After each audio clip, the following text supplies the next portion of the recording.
জগন্নাথ বিশ্ববিদ্যালয়ে তাদের এক নেতা বলছে সে মানে তারা নির্বাচনের পরে ছাত্র শিবিরকে নাকি আর রাজনীতিই করতে দেবে না, ক্যাম্পাসে বের করে দিবে তারা। তার মানে কতটা স্বৈরতান্ত্রিক এবং ফ্যাসিবাদী চরিত্র তাদের মধ্যে আছে, একেবারেই মুদ্রার এপিট আর ওপিট তাদের চরিত্রগুলো। তারা নির্বাচিত হয়ে আসলে এদেশের মানুষকে ঠিক ওইভাবেই ট্রিট করবে যেভাবে তাদের পূর্ববর্তীরা বা ছাত্রলীগ যেভাবে করতো তারা এটা করবে। ইদানিং আমরা একটি স্লোগান আবারও দেখতে পাচ্ছি যে একটা একটা শিবির ধর, ধৈর্য ধৈর্য জবাই কর, এটাকে কিভাবে দেখছেন? এটা আমাদের আমরা এটা লজ্জিত আসলে তাদের এই স্লোগানের জন্য। এই স্লোগানগুলো ছাত্রলীগ দিত, সেই একটা একটা শিবির ধর, ধরে ধরে জবাই কর, তারপরে জামাত শিবিরের চামড়া তুলে নেব আমরা, এরপরে হচ্ছে এই মুহূর্তে বাংলা স্যার, এই জাতীয় বক্তব্যগুলো ছাত্রলীগ যেভাবে দিত সমানতালে এখন ছাত্রদল দিচ্ছে। আমার মনে হচ্ছে যে 199টা কেস আমাদের কাছে আসে যেখানে ছাত্রলীগ থেকে ছাত্রদলে অনুপ্রবেশের ঘটনা।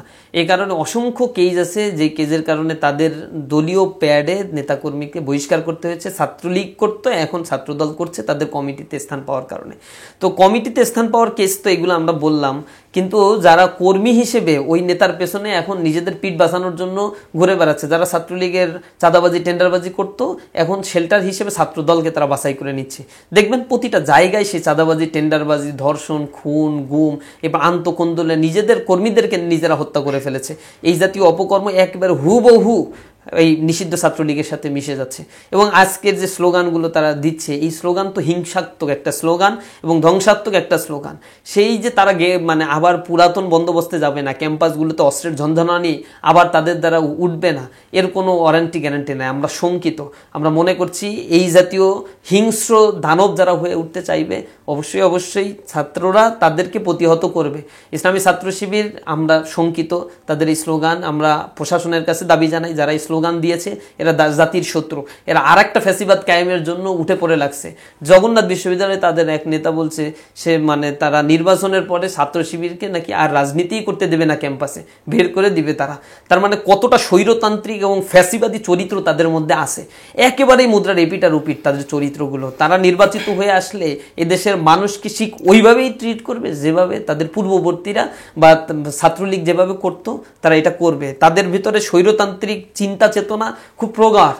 পূর্ববর্তী সময়ে দেখবেন 1999 সালের পর থেকে তারা তো 10 বছর ক্ষমতায় ছিল, বাংলাদেশের কোনো ক্যাম্পাসে একটাও ছাত্র সংসদ তারা দেয় নাই। তারা ডেমোক্রেসিতে বিশ্বাস করে কিনা এটা একটা বড় প্রশ্ন হয়ে দাঁড়িয়েছে এখন আমাদের মনে, উদ্বেগের কারণ হয়েছে। জাহাঙ্গীর রাজশাহী বিশ্ববিদ্যালয়ে তাদের চরিত্র দেখবেন, তারা শিক্ষকদের সামনে যখন মনোনয়নপত্র বিতরণ করা হচ্ছিল, শিক্ষার্থী এবং শিক্ষকদের সামনে কি উদ্ধত্ততাপূর্ণ আচরণ করেছে তারা, চেয়ার টেবিল ভেঙে ফেলছে, পিটিয়ে ভেঙে ফেলছে তারা। অথচ ছাত্রদলের যিনি সভাপতি 8-9 ব্যাচের, কত সিনিয়র, আমাদের চাইতেও কয়েক বছর সিনিয়র, অনেক বেশি সিনিয়র, এরা হচ্ছে এখন ছাত্রদলের একটা বিশ্ববিদ্যালয়ের সভাপতির দায়িত্ব পালন করে। ছাত্রদের পালসেরা কেমনে বুঝবে? তারা রাজনীতি করছে এখন চাঁদাবাজি টেন্ডারবাজি করে কিছু খাওয়ার জন্য, পাওয়ার জন্য। যখন দেখছে ছাত্র সংসদ ইলেকশন হয়ে গেলে তাদের শক্তি আরও ক্ষয়িষ্ণু হয়ে পড়বে, ছাত্ররা বিন্দুমাত্র তাদের দাম দিবে না, তাদের চাঁদাবাজি টেন্ডারবাজির ক্যাম্পাসে আর কোনো এক্সিস্টই করে না, টিকে না, তখন পাগলের মতো হয়ে গেছে। জগন্নাথ বিশ্ববিদ্যালয়ে তাদের সেক্রেটারি যাই বলছে কিসের জাকসুই হবে না। চরিত্র হচ্ছে এই পর্যায়ে গেছে, কোনো ধরনের ছাত্রদের এম্পাওয়ারমেন্ট বা ছাত্রদের সংসদ নির্বাচন তারা কোনো ক্যাম্পাসেই চায় না। আপনারা দেখবেন তাদের ভিপি প্রার্থী ডাকসুতে সে যখন চেম্বার জজ এটাকে স্থগিত করে দিল, সেই রায়ের পরিপ্রেক্ষিতে যিনি এই রায়টা নিয়ে আসলেন সে আক্ষেপ করে সেই বলছে শিশির মনির তো এই প্রশাসন অন্ধ হয়ে গেছে নাকি, কাকে তারা আইনজীবী নিয়োগ করা হয়েছে শিশির মনির ভাইকে ইন্ডিকেট করে বলছে। অথচ তার জানাই নাই এই যে বাবরের মামলা, তারেক জিয়ার মামলা, এগুলোও কিন্তু শিশির মনির ভাইয়ের অনেক মামলা লড়েছেন। বিশ্ববিদ্যালয়ের হয়ে তিনি একাধিক মামলা লড়ার পূর্ববর্তী অভিজ্ঞতা রয়েছে এবং বিশ্ববিদ্যালয়ের আইনজীবী হিসেবে অসংখ্য আইনজীবীকে নিয়োগ দেওয়া হয়, তার মধ্যে তিনি একজন, এবং প্রতিটা মামলায় তিনি বেশ ভালো ফলাফল নিয়ে এসেছেন।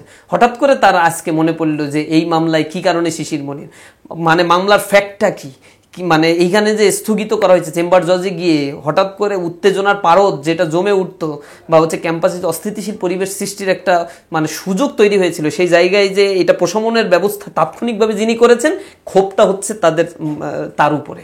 এই বিপি প্রার্থী, তার উপরে ক্ষোভ, তাকে তো অ্যাপ্রিসিয়েশন করার দরকার ছিল, কিন্তু আদর্শিক জায়গা থেকে তারা কোনো কিছুই নিতে পারে না। আমার মনে হয় যে তারা আসলেই অসন্তুষ্ট হয়েছে যে ডাকসু ইলেকশনটা 9 সেপ্টেম্বর কেন হচ্ছে, এরকম আক্ষেপ তারা হয়তো তাদের বক্তব্যে প্রকাশ করতে পারে না, কিন্তু এইটা তাদের অ্যাটিটিউডের মাধ্যমে তারা বুঝাই দিচ্ছে। আরেকটি বিষয়, ছাত্র শিবিরের অনেকে একসময় ছাত্রলীগে গুপ্তভাবে ছিল, এটাকে আপনি কিভাবে দেখেন? ছাত্র শিবিরে একজনও এরকম আপনারা দেখাতে পারবেন না, এরকম কোনো ঘটনাই নাই। ওই যেগুলো কয়েকটা মুখের বলি, 4-5 জনের একটা কেজ নিয়ে তারা আসে, কথা বললে তারা হচ্ছে ঢাকা বিশ্ববিদ্যালয়ের 2-1 জনের নামগুলো বলে, তার মধ্যে তো আজকে একজন একটা খুব ভালো খোলাসাভাবেই প্রমাণিত হলো। ওই সময় হলে কেউ থাকতে গেলে ফার্স্ট ইয়ারে, সেকেন্ড ইয়ারে গেস্ট রুম, গণরুম, কালচারে তাকে থাকতেই হইতো, নাহলে ছাত্রলীগ থাকতে দিত না। ইভেন এরকম ঘটনা সব দলের মধ্যে অ্যাভেইলেবল আছে।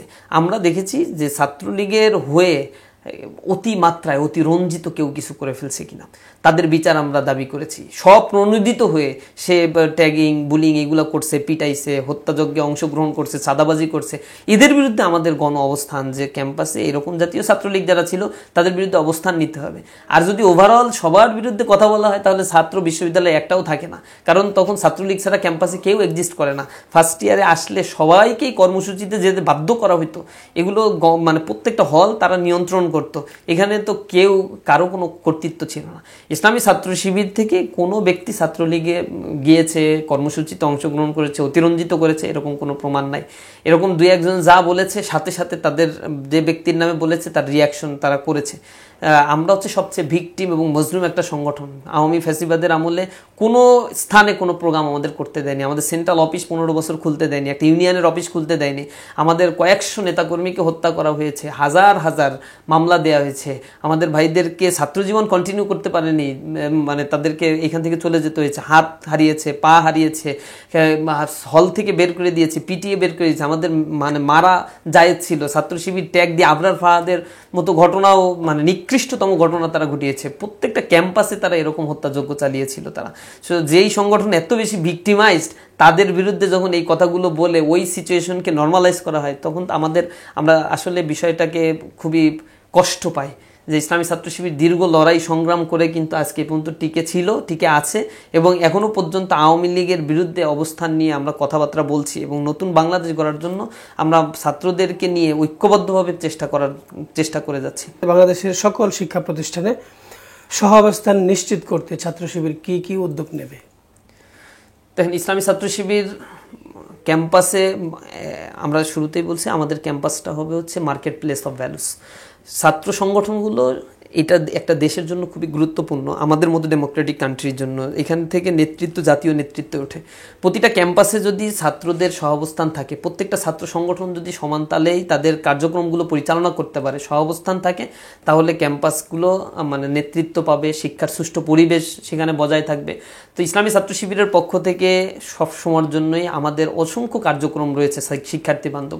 পলিটিক্যাল সচেতনতামূলক কার্যক্রম হয়তো ছাত্র শিবির 8% বা 10% করে থাকে, 90% কার্যক্রমে ইসলামী ছাত্র শিবিরের থাকে শিক্ষার্থী বান্ধব। সুতরাং একটা ঐক্যবদ্ধ ক্যাম্পাস গড়ে তোলার জন্য, ছাত্রদের জন্য যদি আমরা প্রত্যেকে নিজ নিজ জায়গা থেকে কাজ করতে পারি, চমৎকার একটা এনভায়রনমেন্ট ক্যাম্পাসকে আমরা দিতে পারবো, যেটা শুরুও হয়েছিল জুলাই পরবর্তীতে। আমরা নবীন বরণ অনুষ্ঠানের আয়োজন করেছি, অন্য দলগুলোও করেছে, আমরা অ্যাপ্রিসিয়েট করছি, তারাও আমাদের অ্যাপ্রিসিয়েট করছে। নতুন ছাত্ররা আসছে, ভর্তি পরীক্ষায় সহযোগিতা করার জন্য আমরা করেছি, ভর্তির সময় তাদেরকে সহযোগিতা করার জন্য আমরা করেছি, অন্যরাও করেছে। এভাবে যদি আমরা শিক্ষার্থী বান্ধব কর্মসূচি দিয়ে রাস্তায় থাকতে পারি, মাঠে থাকতে পারি, বা হচ্ছে ক্যাম্পাসগুলোতে অবস্থান করতে পারি, শিক্ষার্থীরা ছাত্র সংগঠনের প্রয়োজনীয়তা ফিল করবে, তারা এখানে অংশগ্রহণ করবে, এবং ক্যাম্পাসে প্রত্যেক ছাত্র সংগঠন তাদের ক্রিয়েটিভ কর্মসূচির মধ্য দিয়েই ছাত্রদেরকে আকৃষ্ট করার জন্য চেষ্টা করবে। ইসলামী ছাত্র শিবিরে এই জাতীয় কর্মসূচি রয়েছে এবং এগুলো আমরা করে যাচ্ছি। এগুলোতে আমরা মনে করি অন্যান্য ছাত্র সংগঠন সাড়া দিয়ে যদি এই কার্যক্রমগুলো পরিচালনা করে, তাহলে ক্যাম্পাসে একটা সুস্থ ধারা এটা প্রবাহমান থাকবে। আমরা সহনশীলতার রাজনীতিতে বিশ্বাস করি, কাদা সরাসরি বুলিং ট্যাগিংয়ের রাজনীতি থেকে সবাইকে বের হয়ে আসতে হবে। ইসলামী ছাত্র শিবির সবাইকে সেই দিকে আহ্বান জানায়, নিজেদেরকেও ইসলামী ছাত্র শিবির চেষ্টা করে তাদের মানে জনশক্তিদেরকে, নেতাকর্মীদেরকে সেভাবে গড়ে তোলার জন্য। আমাদের বিভিন্ন ধরনের অ্যাক্টিভিজম আছে, স্কিল ডেভেলপমেন্ট কর্মসূচির মধ্য দিয়ে আমরা আমাদের জনশক্তিকে সেভাবে গড়ে তোলার জন্য চেষ্টা করছি। ছোট্ট করে একটি জানতে চাচ্ছি যে কওমি মাদ্রাসায় আপনাদের কোনো কার্যক্রম আছে কিনা? কওমি মাদ্রাসা স্পেসিফিক মাদ্রাসা ভিত্তিক কার্যক্রম নাই, তবে কওমি ছাত্রদের নিয়ে আমাদের অনেক ছাত্ররা আমাদের বিভিন্ন কর্মসূচিতে তারা অংশগ্রহণ করছে। কওমিদের নিয়ে অলিম্পিয়াড, স্কিল ডেভেলপমেন্ট প্রোগ্রাম, তারপর হচ্ছে হাদিস পাঠ প্রতিযোগিতা, হাদিস মুখস্থকরণ প্রতিযোগিতা, নানা প্রোগ্রামের আয়োজন আমরা করে থাকি। যেহেতু কওমি অঙ্গনে কাজের ক্ষেত্রে কিছুটা রিজিডনেস আছে এবং এই অধিকাংশ মাদ্রাসায়, মানে সব মাদ্রাসায় প্রায় প্রাইভেট প্রতিষ্ঠান, সুতরাং এই প্রাইভেট প্রতিষ্ঠানে এগুলো ডিপেন্ড করে মুহতামিমের উপরে বা মাদ্রাসার কন্ডিশনের উপরে। তো সেই জায়গা থেকে কার্যক্রম পরিচালনা করা অনেক এখানে আমাদের কাছে একটু ডিফিকাল্ট মনে হয়। তবে যারা ইসলামী ছাত্র শিবির করতে চায়, স্থানীয় যে কওমি মাদ্রাসায় আমাদের যে এলাকা রয়েছে, এলাকা ভিত্তিক আমাদের যে সংগঠন রয়েছে, সেই এলাকার সংগঠনেই তারা যুক্ত হয় এবং সেই ক্ষেত্রে তারা এখানে এসে আমাদের কর্মসূচিগুলোতে স্বাভাবিকভাবেই তারা অংশগ্রহণ করে।